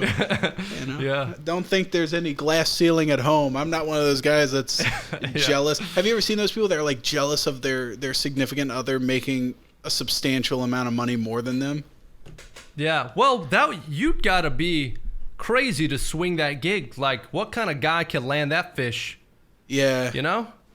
Like, because the idea that women only date across and up dominance hierarchies is pretty well documented in every history throughout all societies. That dude that nailed the chick who's just like, taking care of everything. Yeah. He's got to have like at least a 13-incher or something. Yeah. Because he's swinging for the fences with that one. Well, now that you put it like that, maybe my wife shouldn't make any money. You're like, oh, well, if that's the motivation. Yeah, quit that job. I didn't think about that. Me with my averageness would like you to stay here. So. Well, she doesn't have to watch the podcast, man. Yeah. Just don't. She doesn't need the red pill, please. No. Don't. Yeah, for sure. The red pill, dude. Yeah. So speaking of, does that mean something else now? The red pill thing? I've seen on social media people are taking that to places I didn't know. I thought it just meant think for yourself. No, it's like But they've taken it now. Okay, so you know the creators of the Matrix, right? Yeah. Which they're now women. Did you know that? Women created the Matrix, and then No, the two directors, the brothers that made the Matrix, they are both now women identifying as women. Yeah, I didn't know that. yeah, they're pretty hot too. But they're not. They're not at all. If you're gonna be a woman, That's been my huge fear. Like, what if I like halfway through my life I realize I'm transgender? I would make an ugly fucking woman. God damn. That would suck. God. Because I make barely pass hideous man. So there's actually like people are gonna take this the wrong way, but that's totally fine. There's actually a StarCraft 2 pro who plays Zerg, who is a trans woman. Yeah. And is like the best Zerg player in the world. She just kicks everybody's ass all the time. Well, maybe, I don't know if she's the best in the world or the best non-Korean, because that's actually a distinction that they have to make. Yeah. Because that's not, if you make that distinction in the video gaming world, it's not racist. It's like, are you good or are you Korean good? Yeah. And that's still okay to say in 2020. Are you human or are you superhuman? Right. Yeah. Right. So maybe she's the best non-Korean Zerg. I'm not sure. But she's really damn good. She's also really damn good looking. Yeah.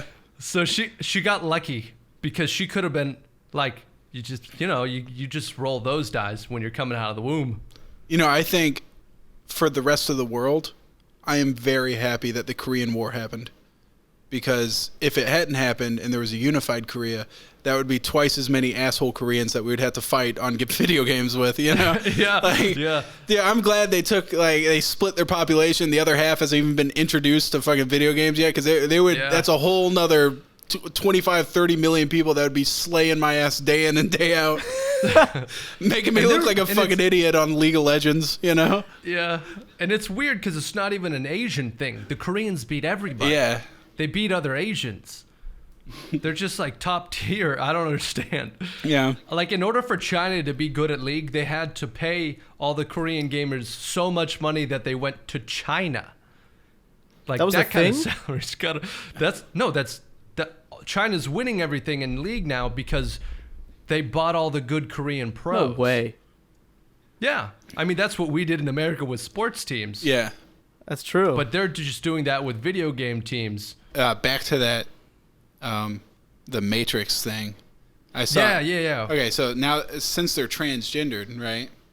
Mm-hmm. It's very rare to find like a right-wing transgendered person. So obviously they're on the left end of the political spectrum, and they reached out, or they said on Twitter or something like that they were very upset that the pill scene from the Matrix, where Morpheus displays to Neo the choices between enlightenment and being your own free thinker, and just going back and being a sheep to the Matrix.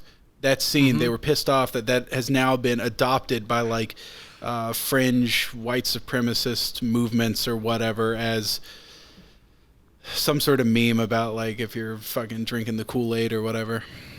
Yeah. And they're pissed off about it. So apparently that is a thing. Apparently it's like it's a bad thing to use the red pill. Like, I've been red pilled. My eyes are awake. You know, it's a tinfoil hat conspiracity thing. Which apparently in the 70s and 80s, dude, being a conspiracy theorist, you were just fucking insane. But now conspiracy theories are like a white supremacist thing. What? Yeah. You're like, you're no longer insane. You're the group that I don't agree with. I don't know. Yeah. It's weird. It like now I think it's because of people like Alex Jones, like. Because he's not only a conspiracy theorist, but he's also like a super right winger crazy person. Yeah, you know. Isn't Alex Jones in Austin? I don't know. Yeah, I heard that. I mean, I don't know if he's here now. When I mentioned Austin that I'm moving there, people always say like, "Oh, you know, you could find Alex Jones and like walk in the streets there." I was like, "What? Why? Is he just like?" I don't know if he roams like. Yeah, that's what I was wondering, if he just like has a patrol that he takes like every day, just kind of his AI path. Yeah, an AI every path. Day yeah, he walks in the same.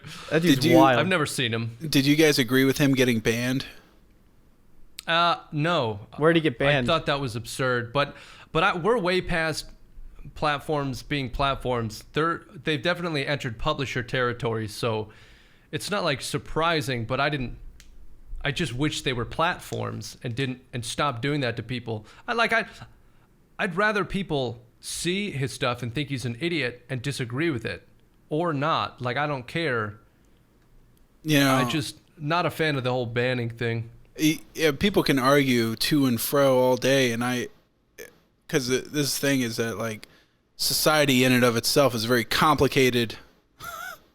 It's a complicated question and a complicated answer, but I feel like when you yank someone's platform like that and take them out of the public discourse, not only do you take away people's ability to rebuttal against them, but it kind of emboldens the people and keeps anybody from being able to change their mind. His whole shtick is conspiracy theory, and then they yeet him off YouTube. Do you know how validating that is for everybody that they wanted to silence? You are never going to convert any of the people that watch him, ever, because they're like, nah, dude, he said that this shit was there, and then you yanked and you proved it. He is like their messiah now. There's no way you're going to discourage those people now. And I don't know. I think that was just a... Yeah, what they got to do is you just have to have a big enough. If someone's pushing that much misinformation, you just have to have a bigger push of like, this guy's an idiot. And I think at the point where he got banned, everybody knew he was an idiot. People just watched him because he was funny. Yeah. It's kind of, well, it's really interesting to see someone just fucking like, and just like, I have two friends that are like Alex Jones. Yeah. And you can just sit there and poke him in a conversation. Like, I don't know if you watched him on the Joe Rogan podcast. If you haven't seen that, watch it. And then his watch apology was great. His apology was like, Joe, I'm going to be honest with you. I'm kind of retarded. I'm kind of fucking retarded. Yeah, dude. That was the best moment in because he's so sincere about it too. Yeah. That is one of the best moments of, I think, like, just podcast history, that we got to see that. Yeah. And the whole thing, they're just like, Eddie Bravo's just sitting there poking him like, let's see if we can fucking rile this guy up. And he's just like, you can just see it in his... Actually, the best podcasting moment I think I've seen is Norm Macdonald had Larry King on his podcast, right? Larry King's like fucking 108 at this point. Yeah. And he's like telling him a joke. And Larry King is a very, very clean and cut guy. Mm-hmm. And Norm Macdonald tells him this joke that I'm going to butcher because I don't fucking remember it. But it is not politically correct at all, and it makes him laugh, which is fucking hilarious. It's like, it's some guy, his name's like, I don't know. I'm just going to use Jimmy. Jimmy, teen in California, Jimmy, cracked 180,000 eggs on his forehead, claiming a place in the World Guinness Book of fucking retards. And like Larry King busts out laughing. And then he realizes that he shouldn't be laughing at that because he said fucking retard. So he like takes off his glasses and covers his face. Oh my god! He's like, I'm a broadcast TV legend. I shouldn't be laughing at this shit. So he like covers his face. I think my favorite moment in television history was like, he was doing the Weekend Update, and they were Don Ohlmeyer, I think is the guy, was his boss's boss, right?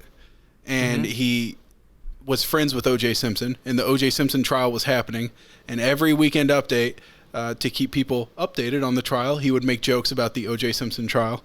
And Don Ohlmeyer called him and was like, stop fucking doing those jokes because I'm friends with O.J. and I want you to stop it. And so the next episode, he goes like absolutely ham on O.J. And dude, he has this fucking joke that cracks me up. It was like the during the trial, at a pivotal moment in the trial,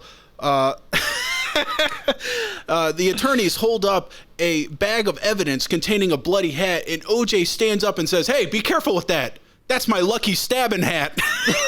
And like, he says it, and then mysteriously he was fired. Right, mysteriously. Okay. Yeah. The funniest thing they brought. Okay, I can't remember what show or network this was on, but in the past couple of years, I just saw a YouTube clip of this. Norm Macdonald was doing they brought him back on. I don't know if it was like that broadcast network that had the Weekend Update brought him back on to like open for them, but they brought him back on, and then he made a joke roasting them, saying that I guess the show's so bad now that they brought me back on. Yeah. When like what made them bad in the first place was firing me. That's a Bill Burr story talking about him. Yeah, it was. Yeah, he got fired from SNL, and then legendary moment. They brought him back on, and then he roasts them on their own show. I bet you, fucking the people off stage were like curling their lip. That did not look scripted. They're fucking ripping their papers. Yeah. Yeah, he was like, what did he say? He was like, he's like, I got fired for this show for not being funny enough, and then 2 years later they bring me back to host. So either I got a lot funnier, or this show fucking sucks. Yeah, that was the joke, and I was like, oh my god, that was the biggest slam dunk I've seen. Yeah, fucking threw the legs behind the back, just like, oh, yeehaw. Yeah. He intentionally bombs sometimes because he thinks it's funny.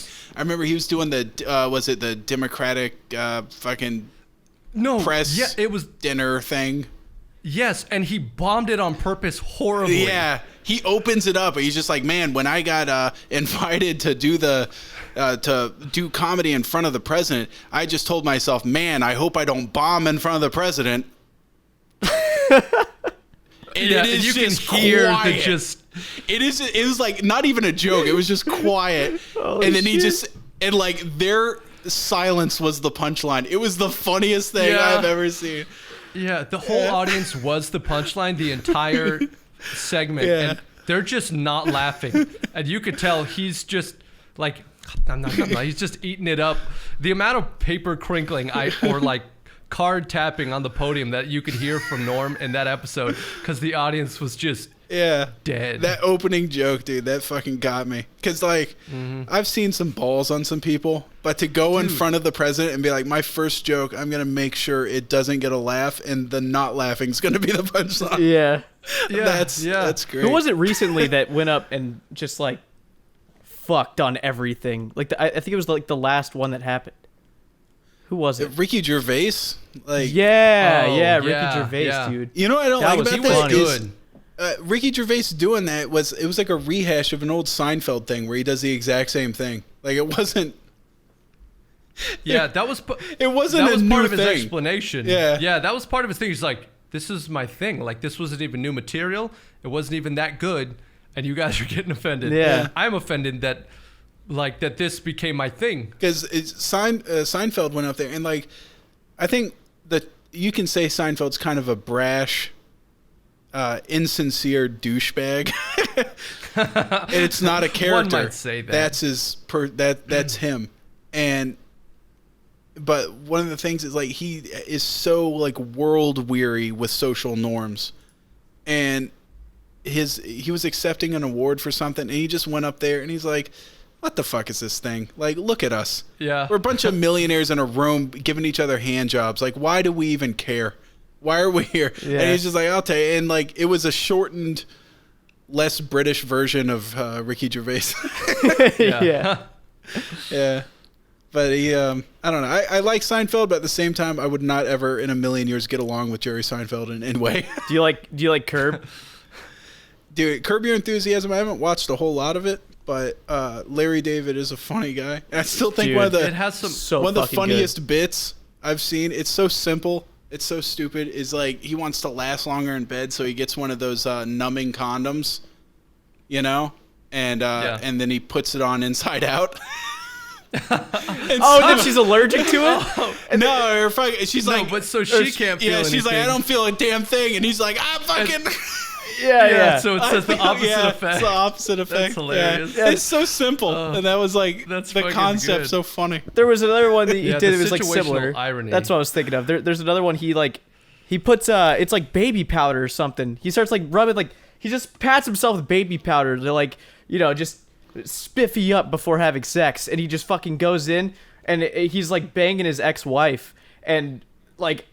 After he does that, she's allergic to whatever the shit is. So then he has to like drive her to the hospital and like just starts taking care of it like it's the most embarrassing thing. And then the guy that his ex-wife is with shows up to the hospital in support of this whole, like, she's like, I went to the hospital. He shows up, and then Larry David's over here, it's like sitting on the side of the bed, like hoping to God she doesn't actually tell him what happened. And it's just like, there's no way you'd ever think of this happening, like, unless like this actually happened.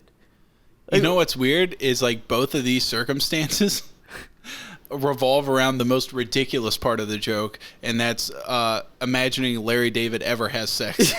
Yeah, I dude. know. I was like, Yeah. he's like the least sexually attractive, old, like incapable. He's the butt of every joke in the show. Like, that's the point. Yeah. And God, well, I think 72 years old. I think 72 years old. Yeah. I feel in his like prime. vaginas dry up on sight with him the same way they dry up at the sound of Gilbert Gottfried's voice, you know? Yeah. Yeah. If you could combine those two by doing that fucking DBZ dance where they boop, hit their fingers together. Yeah. It'd make... Wait, actually, speaking of... Yeah. Do that again, Sam. Do the teet. And I'll go... No, wait, I gotta go... And I'll go this way. Shit. I think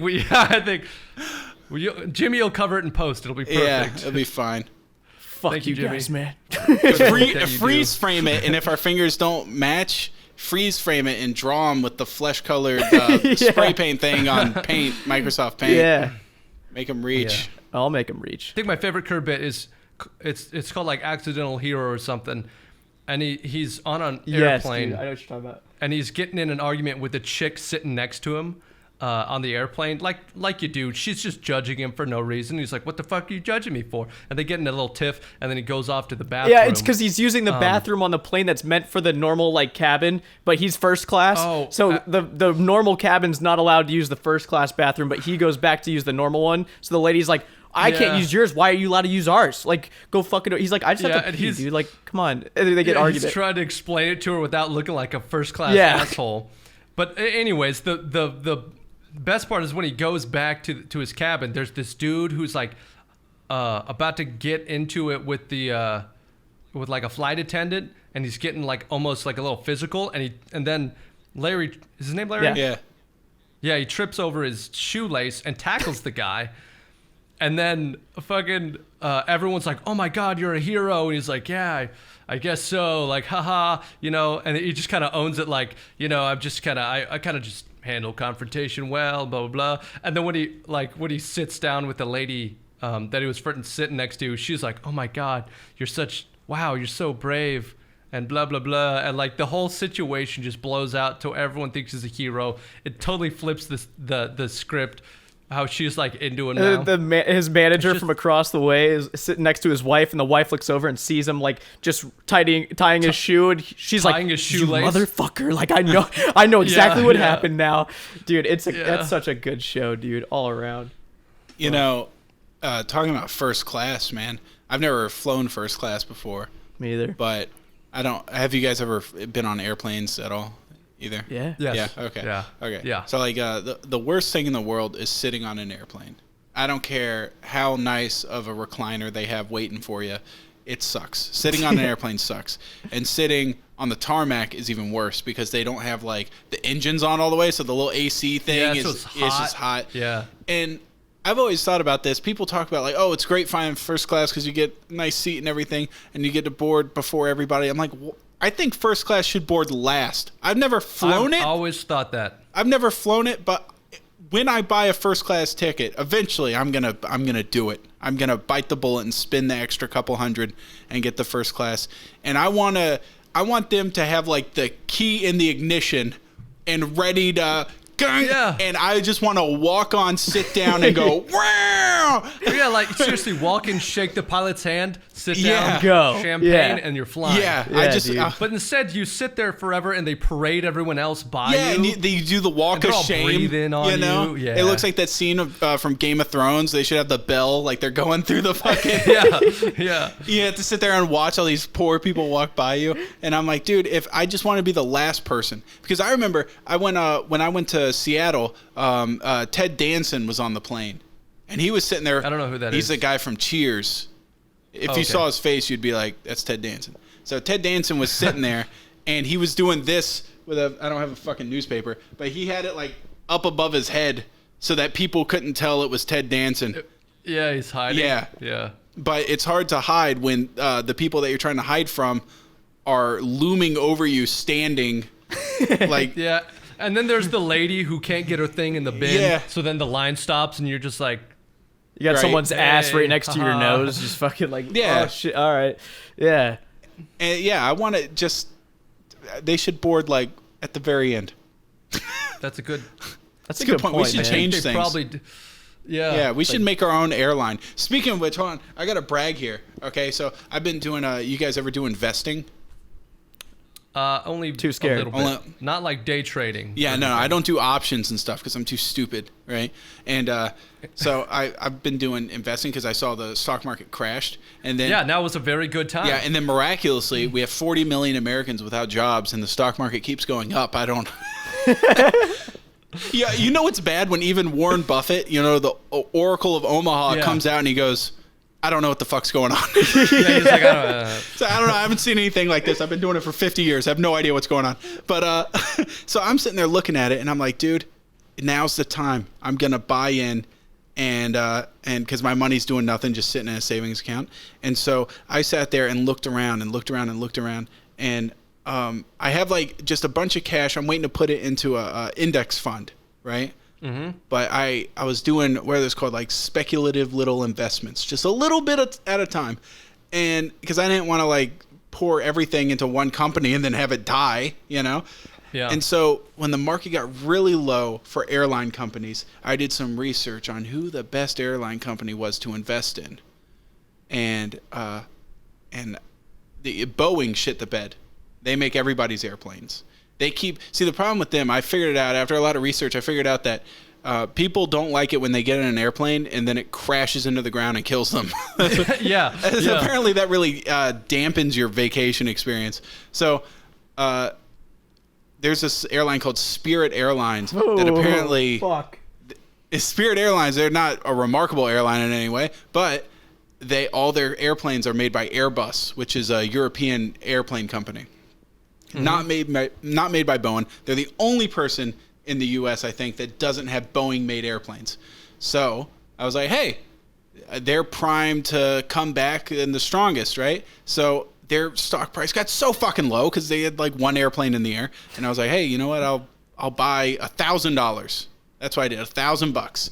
And I was like, I'm okay with losing 1,000, but I bet you the only place this can go is up. And today, it has gone up 100%. I now have $2,000 worth of. And I was Let's like, go. Yeah, dude. no, I was like, fuck, I should have put a lot more. Yeah, I should've yeah. put like, That was I should have put like all of it in there. all of my friends who I've talked to about investing are all saying that because everything bounced back so well. Everyone's just like, shit, I only put in like half. I was Yeah, because dude, it's gonna fall again. There's no way. There's still 40 million Americans without work. There's Yeah. no way that Yeah. it's ridiculous. If you look at the S&P 500, it went up and then Corona, and now it's like back up again. It's like it never happened. Yeah. And I'm like, Yeah. that's not right, because when people order merchandise off my website, all the orders are pending because there's no fucking workers in the factory. My grocery store has no fucking food in it. It's looking like Soviet Russia over there. I can buy like canned tuna and that's it. And there's no way that the economy's doing that well. yeah. Yeah. But There was about I bought some of that Disney stock when it was low, dog. Like, god damn, Yeah. son, that's paid off pretty nicely. Thanks, Mickey. Fuck. Have you guys ever flown Spirit? No, I don't fly on my investments. I Right. I watch them from afar. I've flown Spirit once. It was the I craziest gotta pee experience. like a racehorse, Jimmy. I will be All right right. back. Yeah, I'm just holding it in, dude. Okay, take two. Boom. Marker. There you go. And action. Okay, since we're like 2 hours into recording, Wait, hold on. First bite of my Atkins peanut bar. No carbs, baby. Fuck carbs. 3 carbs. 3 whole carbs. That's it. No more, no less. Wait, Sam. Yeah. I didn't realize how much weight you've lost. Oh no, I gained it back. Quarantine, dude. Well, no, but when I went back and watched an old General Sam video, I was like, that dude, old Sam was chunky. No, You lost a lot of weight. What did you do? I stopped eating so much. I mean, was it just that? Like you were just like, The secret is not eating. Yeah. Yeah. Well, Right. No, I just ate less, a lot less carbs and stuff. Is mostly what it is. Apparently, when you eat, you're not supposed to eat until you can't eat anymore. So you hate your fucking life. Yeah. You're supposed to just eat until you're kind of full. Yeah. Oh. You're also supposed to like drink stuff while you're eating. Like before, I would like not drink, and I would just be like, "Let's see how much solid food I can get in here," and I would eat a lot. And now I'm kind of, Yeah. I don't eat as much. I also don't eat after, I think like 7. Yeah, after 7, I don't eat anything. I'll have an iced coffee in the morning, and then I'll eat at 12. So I guess that's kind of like intermittent fasting or whatever. But mostly what it was is I was like, hey, I have a kid now, and I want to like not die at 50. Yeah. You know, I'd like to see that kid make her own horrible life decisions. So I was like, I'll live around. And also, my doctor was like, your blood pressure is that of like someone that's about to have a stroke, so you should probably get that fixed. I was like, all right. And dude, you know, honestly, what it was is they gave me the blood pressure medication, and it, oh my god, it tastes bad. Holy shit! And I was like, do you have like? No, it was like a pill, and it didn't matter what you put. Potent? Like, yeah, it like you would sit on your tongue, and it would just like, it covered your mouth. It would ruin anything you were eating. And I was like, dude, the worst part was this doctor. He was like this thin guy. He just doesn't fucking. I even asked him. I was like, because he didn't sympathize. I was like, do you have like a, you know how you can get ibuprofen that's candy coated? Like, do you have a candy coated blood pressure pill? And he's like, no, we don't have it. He like laughed at me. I was like, do you have high blood pressure? He's like, no, I don't. I was like, I fucking knew you didn't, because you don't sympathize with me. If you, had to take these fucking things, you'd be like, maybe you might be able to make candy-coated shit. But all the smart people that make blood pressure meds, they're smart enough to realize that you probably shouldn't have like a quadruple-digit body mass index or whatever. So they're like, they don't weigh a lot, so they don't concern themselves with the taste of it. Do you guys want me to tell this Spirit Airlines story? Oh yeah, you were going somewhere. Yeah, you fucking should, because me and Rain have been holding this fucking thing up with our big burly arms. And I you've know. Been I don't know when when to to. in your You ass guys for are fucking 2 hours. I can't get in between you guys. It's fucking hard. Well, all right. fucking talk. All Bring right. some shit up. Look, let's hear this spirit. We'll Look. do a whole segment. It'll be Jimmy time. We'll play Yeah. a jingle. It's and by Jimmy. we, We'll have a jingle. Yeah. It's Jimmy's turn to say something important. And then Jimmy chimes on in. And then I fucking start talking about this story about Spirit Airlines. This was in 2016. Summer 2016. Go, Jimmy, go! Yeah, 2016, before my orientation in college. That's when this takes place. I was with my dad at the airport. Scat this? Shut up! Just let me fucking talk, man. Just let me talk, all right? I just need to get the story out. This is Jimmy chimes in time. All right. So I'm in line. We're in line normally with airlines, right? You got your bags that you can bring on, your carry-ons, and then you got your checked bags. Normally, you could be like, oh, I'm going to save money. I'm going to bring my carry-ons onto the plane, not check bags. That's not how Spirit Airlines works. You have to pay more money to bring a carry-on than you pay to check a bag in. You pay $40 per carry-on. You pay $60 per checked bag. Or no, sorry, other way. 60 per carry-on, 40 per checked bag. That's how they operate. That's how they did at the time. I don't know if they still do. Might be more money now. So we're waiting in line to save more money to check these bags in. And this is at 2 a.m. It's a red eye.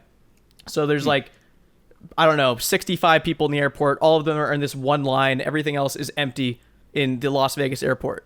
It's just completely empty. It's just a shit show where we are in this cluster of assholes. Half of them are going God knows where back home at 2 a.m. from Vegas, just hammered, hungover. So we're in line, and there's this group of ladies who clearly probably just left a club and to come here and go home. And so they're just like fucking around. One of them's not looking too good. She's like wobbling around, just like, you know, she's out of it. She fucking falls over in front of me and my dad and starts seizing, just right there in the line in the middle of this airport. And Jesus. Normally, you think of that situation in your head, and you're like, yeah, if someone had a seizure in front of me, I would do the procedure. I would just, put my hand behind their head, let it run its course. Everything I kind of remember people telling me that. When it's happening in front of you in a crowded airport like that, the only thing you can do is stare and say, "Is this fucking happening right now? Is that what is happening? Is this real?" And then everyone else, street performer. Yeah, I don't understand what. I know we're in Vegas. Is this funny? Is someone filming this prank? I don't know. You can't comprehend it in the moment. And then you always got the 3 fucking heroes in the crowd, I'm a doctor, I'm a fucking EMT, and they everyone move, I want to be a doctor. Yeah. And they just dart out of corners, they just fucking appeared out of God knows where and nowhere. Wants to be a doctor? They're just on standby all day at the airport, not even fucking so flying anywhere. So what did you do, Jimmy? Huh? So what did you do? I watched as the heroes emerged from the crowd and handled business as they would. And then I just watched in awe as it proceeded to go through. They all missed their flight. Obviously, they couldn't go on. We didn't miss the flight, which was the worst part of this story, is we got on the flight just fine after a 3-hour delay. We got on at 5 a.m, and you have to pay for water when you get on. It smells. It's disgusting. I don't know how you made money on their stock. Pay for water on the plane? They don't even have a complimentary. No, nothing. Tiny cup? Complimentary? They don't even know what that word means, dude. They have no idea what that word means. I don't appreciate this slander against my investment. That's what I'm saying. I was gonna say you're just roasting Spirit. Sam's sitting there on $2,000. Hey. I don't care if they fucking stabbed your wife next to you in the fucking seat. Or beheaded someone that fucking spoke up on the airline. You shut your mouth when my money's on the line. Yeah. Jim's like, you better pull out of that fast before people remember. $2,000 riding on this. Dude, anyone that has flown Spirit will have a horror story for you, I promise. Never once. But hey, you know what? Their airplanes don't go up in the air and then crash horribly into the dirt like those Boeing airplanes do. Everything else will go wrong, but I'll give you that is the one thing that they do right. They might have farted in your face and punched you in the gut on the way out, but you arrived alive. But goddamn, they can handle turbulence like I've never seen, let me tell you. Yeah. No, I'm not flying with them. So that's the end of Jimmy's special time. Now he shuts his fucking mouth while me and Rain carry the rest of this. Yeah, hell yeah. I'm going back to my fucking cave, dude. Yeah. I don't want to hear you fucking speak up again. Look at that, he's got a gaming chair. He could just go lie in the bed. I didn't pay for it either. Stole it from him. Yeah, they tried getting getting a sponsor or whatever for one of those. Like the ones with all the crazy colors and shit, like DX Racer. Yeah. And I was like, dude, I'm not in a fucking race car. I don't want this stock car seat in my fucking house. I want a cool looking chair. I don't want that pile of dog shit in my fucking house. They don't look cool in cars. They don't look fucking cool in my office. Yeah. I was using and they weigh about 500 pounds. Are they heavy? They are are heavy? Mine's a not mean heavy machine. Oh, I don't know. Maybe you got the knockoff version, Jimmy. I did. I mean, it's not knockoff. I was using an office chair that had one of the fucking arms missing for a long time. So I was like, I need to get an office chair. And then this manager guy I have was like, hey, do you want a respawn chair? They're giving chairs to everyone with us. And I was like, yeah, man, sure. I don't want to use this. So now I have this, and I'm not going to go buy another chair when I'm moving. So, yeah. You spend all day sitting on your ass, right? Mm-hmm. All day editing and stuff. You go out, get yourself a. Is this get yourself a nice chair. No, no, it's not a sponsor. I'm just saying, get yourself a nice chair, not a chair that's meant for I'm there to be cool with the DX Racer. Woo! Look, yeah. I'm Dale Earnhardt Jr. of fucking playing video games with my crazy bucket seat. Get I got a Herman Miller Aeron. It has 25 years of ergonomics behind it. They're like, hey, do you want cool red and black leather, or do you want your spine to work? Yeah. I was like, I'll go with the ergonomics. Although my back is fucked up, maybe it's the chair. Maybe they did all the science to figure out how the back works just so they could fuck it up even more. Yeah. You know, if we put this lumbar support right here, it'll paralyze this guy by 35. If he sits on it every day. They'll never suspect the chair. Yeah. Yeah, I have this. This one has like a lumbar thing on it, like that's attached that I can like move up and down, but I don't really know if it does anything. I think these are like a myth. I don't know if they. Those are so uncomfortable for me when they put like the extra super lumbar like pad. You feel like digging in. I don't like that at all. They only work if you actually like crank down onto them. I feel like. Yeah. Like if you like push back into them, they feel you gotta have good. both feet firmly planted, shoving you into your chair. Yeah. I mean, half the time I'm like fucking like this, like anyway, like I'm just like staring at shit, like leaning forward. So I mean, it's not like I'm like. I'm the opposite, dude. I paid all this money for the stupid chair, and I sit back like this, like I'm lounged in it. A fucking and my lazy ass boy. is on. I paid for the whole seat, man. I only use the edge. You know, Yeah. like this is fucked up, to be honest. They should give me half off or something because I only use half of it. You're like, hey, I'm only sitting on half this chair. I don't think I should have paid. Take for off the whole right thing. armrest. Take off half the back because I'm always like leaned off to the side. Yeah, well, you got to go away from the mouse arm, so you're just like, yeah. So that fucker's straight out, avoiding any and all carpal tunnel. The arm does not bend. Yeah. This is why my shooter mechanics suck, because that's how I use the mouse. Yeah, Sam, you're only making vast sweeping motions with the gun. You're like, I can't. There's nothing else. Yeah. Anyways, we've been chatting so long that I have to pick up my daughter from daycare. I don't even have time to go play some fucking Tarkov after this, so thanks for that. Yeah, no problem, dude. Yeah, fuck you, Jimmy, dude. This whole podcast thing was your idea. Yeah. No, it would have been fine if he hadn't interrupted with his stupid ass Spirit Airlines story trying to fuck up my investment. I just fucking hate the fact that you make money, you know? Is that it? I hate the fact that you profited. That didn't even fucking happen, dude. I just made that up.